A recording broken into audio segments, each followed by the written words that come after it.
믿음의 묘미는 기다림에 있습니다. 요한계시록 14장 12절 말씀을 성도들의 인내가 여기 있다고 말합니다. 성도들은 당연히 참고 기다리는 사람이다라는 것입니다.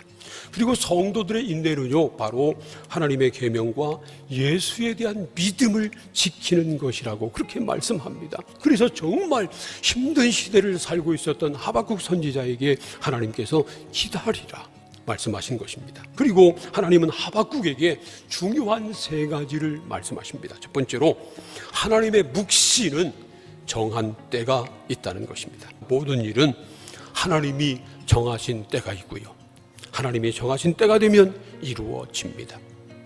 그러므로 우리는 두 가지를 내려놔야 합니다. 하나는 내가 때를 정하는 것이고요, 또 하나는 내 방식을 내가 정하는 것입니다. 믿음은요, 내 때와 내 방식을 내려놓고 하나님의 때와 하나님의 방식에 나를 맞추는 것입니다. 하나님의 뜻을 구하면서 우리가 해야 할 일을 최선을 다하고 그 결과는 하나님 앞에 맡기는 것입니다. 사랑하는 성도 여러분, 모든 일이 다 하나님의 정하신 때가 있고, 그리고 하나님의 정하신 때가 되면 이루어진다고 하는 사실을 믿고 모든 것을 하나님께 맡길 수 있기를 축복합니다. 두 번째로 종말이 속히 이를 것이다 라는 것입니다. 베드로 후서를 보면요, 예수님이 안 오신다고 생각하는 사람들도 있었고 더디 오실 것이라고 생각하는 사람들도 있었습니다. 주의 날이 도둑처럼 올 것이다, 그렇게 말씀합니다. 이 말은 주님이 갑자기 오신다는 것입니다. 종말은 반드시 옵니다. 그것도 갑자기 올 것입니다. 그래서 우리는 종말을 준비해야 합니다.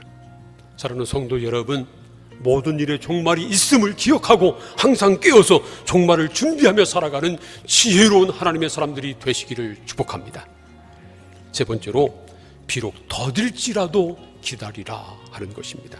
하나님의 묵시에는요, 정한 때가 있고, 그리고 그 종말이 속히 이르기 때문에 그러므로 비록 더딜지라도 기다려라, 그렇게 말씀합니다. 하나님의 응답이, 하나님의 역사가 우리 생각보다 더딜 때가 있다는 것입니다. 우리가 더디게 느껴지는 것도 하나님께서 보실 때는 더딘 것이 아닙니다. 우리는 하나님의 때를 잠잠히 기다려야 합니다.